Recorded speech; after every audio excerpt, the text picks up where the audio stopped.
Alors, je suis de retour en direct. Je vais attendre que les gens se connectent. Cette fois-ci, ce live-là s'adresse aux adultes ou ça peut être les ados aussi, là, mais c'est vraiment pour débutants. Donc, on va apprendre du vocabulaire.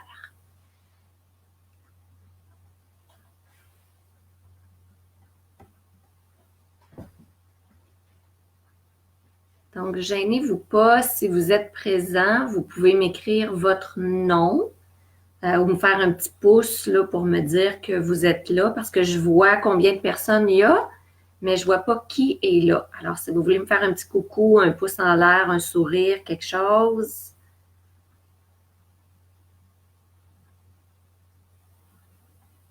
Dans les commentaires. Fait qu'encore une fois, on va être ensemble pour à peu près 15 minutes, je crois, maximum. Dans le fond, le but aujourd'hui, c'est de vous donner des trucs pour augmenter votre vocabulaire, puis tout en le faisant à la maison, étant confiné.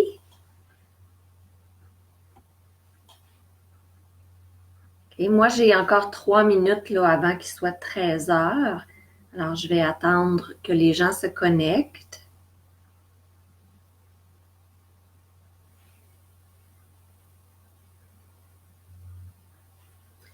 On va se promener un petit peu. Si vous voulez prendre des notes, vous n'êtes pas obligé. Je sais qu'il y en a qui aiment ça, alors vous pouvez aller vous chercher un petit notepad and a pen or a pencil. Et puis, vous allez pouvoir écrire des petites choses. Il reste encore 2 minutes.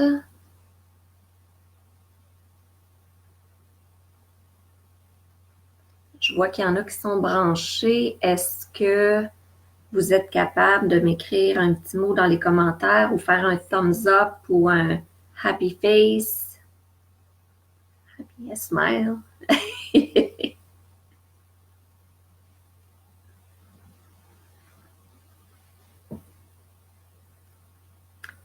Alors, je vous ai préparé un petit cours assez facile là, pour aller chercher du vocabulaire. On va se servir de ce qu'on a à la maison.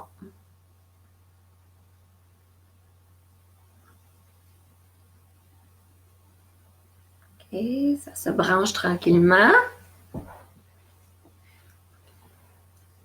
J'ai midi 59, alors encore 1 minute. Les gens vont se brancher à 13 heures. Et puis, on va pouvoir commencer. Alors, des petits thumbs up, des smiley face dans les commentaires pour que je sache que vous êtes bien là. Puis, on va commencer l'atelier d'anglais pour débutants. Ça peut être les adultes, ça peut être les ados.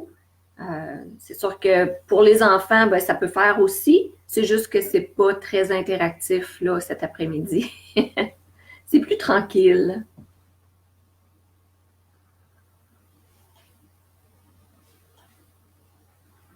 Fait que vous n'avez pas à rien faire, là, juste être là. Bon, je vois que Mélissa, elle est là. Claude est là. Allô? I'm happy to see you. OK, alors j'ai 13 heures. We will start this live. Je vais parler franglais, hein, un petit peu français, un petit peu anglais, parce que je ne connais pas le niveau d'anglais de tout le monde. Alors, je vais être certaine que tout le monde comprend bien les consignes. Dans le fond, ce qu'on va faire aujourd'hui, c'est que je vais vous donner un truc pour pouvoir augmenter votre vocabulaire à la maison. J'aimerais ça que, en fait, je recommence. Je vais vous donner du vocabulaire. Ça va être beaucoup sur la nourriture et sur les choses qu'on retrouve à la maison. Alors, le premier truc que je vous donne, ça va être de regarder dans votre armoire, dans votre pantry. Garde-manger, c'est ça que je cherchais. Garde-manger, pantry. So in your pantry, open the doors and look on your shelves what you have. Moi, j'ai regardé dans le mien. I looked in my pantry and I found a few things that I will show you. So first of all, I found, for example, a V8. So if I look on there, it says vegetable cocktail, cocktail aux légumes. C'est fantastique. Au Québec, presque tout est écrit en français puis en anglais. Alors, on est capable d'aller chercher des mots du vocabulaire comme ça. So, vegetable cocktail. Vegetable, je vais vous l'écrire dans les commentaires.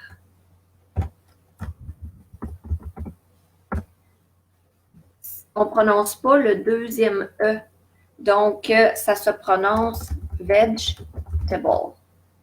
Vegetable. Vegetable. So, this is a vegetable cocktail. Là, je ne veux pas faire de la promotion pour n'importe quelle compagnie. J'ai juste pris des items au hasard pour pouvoir vous en parler, là, puis pratiquer la prononciation. Second item that I found in my pantry is almond milk. Ici, ça dit Almond Breeze. That's the brand. Brand is Black Diamond. Alors, Black Diamond, ils font le Almond Breeze. Almond. Alors, c'est vraiment des amandes. Almond milk. Okay. Next item, I found cream of mushroom. So you can see here, cream of mushroom, crème de champignon. Alors, la beauté, c'est ça, c'est que tout est écrit en français et en anglais. Donc, faites le tour de votre garde-manger. Go around your pantry, look at all the items and read. Lisez ce qui est écrit sur les étiquettes. It's going to give you lots of vocabulary. Here I have beans, maple style. So in French, les fèves à l'érable. So beans, maple style. And I also have, white, flaked white tuna. So it's white tuna flaked. So that means c'est des flocons de thon, flake, like cornflakes, snowflakes, des flocons. Okay. I also have some honey. Vous voyez, celui-là ici, il vient de l'Abitibi, c'est fait en Abitibi et c'est seulement en français, je ne l'ai pas en anglais. Honey, miel. Et c'est important de prononcer le H, honey. Okay. And we have some yellow mustard or prepared mustard, moutarde. So yellow mustard. Okay. Alors pour le garde-manger, c'est ça. Faites le tour, les céréales, etc. Lisez les étiquettes. Je pense qu'on a le temps de toute façon. Alors, why not? Ensuite, deuxième exercice que vous pouvez faire cette semaine, ça va être de regarder dans le frigo. Il y a plein de choses aussi. Moi, ce que je vous suggère aussi, c'est si vous n'êtes pas certain de la prononciation des mots, parce que là, c'est bien beau, on peut lire un paquet d'affaires, mais comment le prononcer? Ça aussi, c'est important de lousser nos muscles de la mâchoire. Alors, vous pouvez premièrement m'envoyer une liste de mots, soit par courriel ou en privé sur ma page Flower. Puis moi, je vais me filmer en train de prononcer votre liste de mots. Alors, vous allez pouvoir pratiquer à le prononcer à votre tour. Deuxièmement, dans les dictionnaires ou même sur Internet, les dictionnaires, il y a toujours la façon de prononcer aussi. Donc, c'est une deuxième façon. Et une autre façon qui est super facile, c'est d'aller sur Internet. Google Translate, vous rentrez honey ou miel, il va vous donner honey, puis vous pouvez cliquer sur le petit icône de volume ou de son. Et ça va le dire, vous allez pouvoir l'entendre aussi. YouTube a plein de vidéos aussi. Alors, vous allez sur YouTube, vous écrivez honey, ou how to pronounce honey ou seulement pronounce honey. Je vais vous l'écrire ça aussi. Pronounce honey. Puis là, vous pouvez écrire n'importe quel mot. Pronounce beans. Pronounce almond. Pronounce mustard. Et ils vont... La plupart du temps, il y a des petites vidéos, puis ils vont vous le dire, ça dure à peu près 15 secondes, puis vous avez la prononciation des mots. Donc, je continue avec des items du frigo. Some items in a refrigerator. In English, we say fridge. Au lieu de réfrigérateur, we say fridge. So in the fridge, I found some cream cheese. So is it written here? I think it might be, oh yeah, it's written on top here. Cream cheese. Can you see? Cream cheese. Okay. I found some hummus. Again, vegetable hummus. Vegetable hummus. Vegetable hummus. The H, we pronounce the H. And the famous margarine. Margarine. Alors en français, on dit margarine. En anglais, margarine. Margarine. Okay. I also found some vegetable, a pepper. A pepper. Okay. Red pepper, green pepper, yellow pepper, orange pepper. Okay. Alors, faites le tour de votre frigo. Go around in your fridge and take a look at the different items and read what it says. And then go on the internet, on YouTube, type margarine and listen. Listen to what it says. Okay.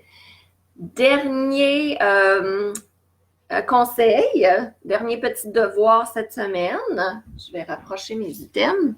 Vous pouvez aller dans la salle de bain. Alors, dans la salle de bain, on a plein d'items. Puis, vous pouvez pratiquer votre vocabulaire de cette façon-là. Alors, premier item que j'ai trouvé, c'est mouthwash. Mouthwash. Rince-bouche. Mouthwash. Le th est très important en anglais. Alors ça, c'est une belle façon de pratiquer devant le miroir. Je trouve que c'est la meilleure façon. Là, au début, vous allez dire mouth, three, this. Puis là, vous allez avoir l'impression que vous vous défigurez. C'est normal parce que c'est juste que vos muscles sont pas prêts, sont pas lousses. Pareil comme quand on veut faire la split, on arrive demain, on essaye de faire la split, on a de la misère. Mais si on la pratique à tous les jours, ben là, c'est de plus en plus facile. Puis à un moment donné, on se rapproche de notre but. Donc, c'est la même chose avec les muscles de la mâchoire pour parler anglais. Donc, mouthwash. Pratiquez-le devant votre miroir de la salle de bain. I also found some cotton swabs. We can say cotton or cotton. Ça dépend si vous n'êtes pas capable de dire cotton. Cotton, c'est bon aussi. Cotton swabs. Alors, allez-y là, comme vous pouvez. I also found some rubbing alcohol. And again, the H. Rubbing alcohol. Rubbing alcohol. So that was in the bathroom. And the last item, this is toothpaste. Toothpaste. What's toothpaste? De la pâte à dents. C'est pas écrit dessus, puis je vais vous dire pourquoi. Je vais plugger une petite business de notre région par la même occasion, pourquoi pas? Why not? Moi, j'ai pris celle-là à la Grange à Houblon. C'est un contenant que j'ai acheté là-bas. Ils me le remplissent. Un coup qu'il est vide de pâte à dents, ils me le remplissent à nouveau. Donc, c'est très écologique. Pour ceux qui me connaissent, vous savez que mon petit côté écologique est toujours prêt, pas loin derrière moi. So, toothpaste. Toothpaste. You can also have toothbrush, brush. OK? Alors, c'est ça, tous les mots de vocabulaire que vous pouvez apprendre cette semaine juste en regardant dans votre pantry, in your fridge, in your bathroom. C'est incroyable l'opportunité que vous avez d'augmenter votre vocabulaire. Alors, je répète, vous pouvez m'envoyer votre liste par courriel ou en privé sur ma page. Envoyez-moi une liste de mots et je vais vous renvoyer une vidéo comment prononcer chaque mot. Donc ça va vous aider. Deuxième chose que vous pouvez faire, c'est de regarder dans le dictionnaire pour voir comment ça se prononce. Troisième chose, c'est d'aller sur YouTube pour écouter. Alors, vous faites How to pronounce toothpaste. Puis, ils vont vous mettre une petite vidéo d'une 15aine de secondes, puis vous allez l'entendre et l'entendre et l'entendre. Puis, cette semaine, suivez-moi sur ma page. Je vais mettre toutes sortes de vidéos, des jokes, des trucs. So, you can actually practice your English on a regular basis. Plus vous en faites, meilleur vous devenez. C'est comme la split que j'expliquais tantôt. Alors voilà pour notre petit exercice pour les débutants, pour le vocabulaire cette semaine. N'hésitez pas à m'écrire, j'ai vraiment envie d'avoir vos commentaires pour les prochaines semaines. Qu'est-ce que vous aimeriez voir dans les vidéos? J'aimerais savoir vos suggestions. Moi, ça va m'aider, puis ça va répondre à votre besoin plus spécifiquement. Okay? Je sais qu'on est confiné à la maison, donc c'est pour ça que j'ai choisi ce thème-là aujourd'hui. Mais lancez-moi vos idées. J'aime ça avoir de vos nouvelles, puis j'aime ça avoir vos suggestions. Puis là-dessus, je vous dis have a good day and see you next week. Bye!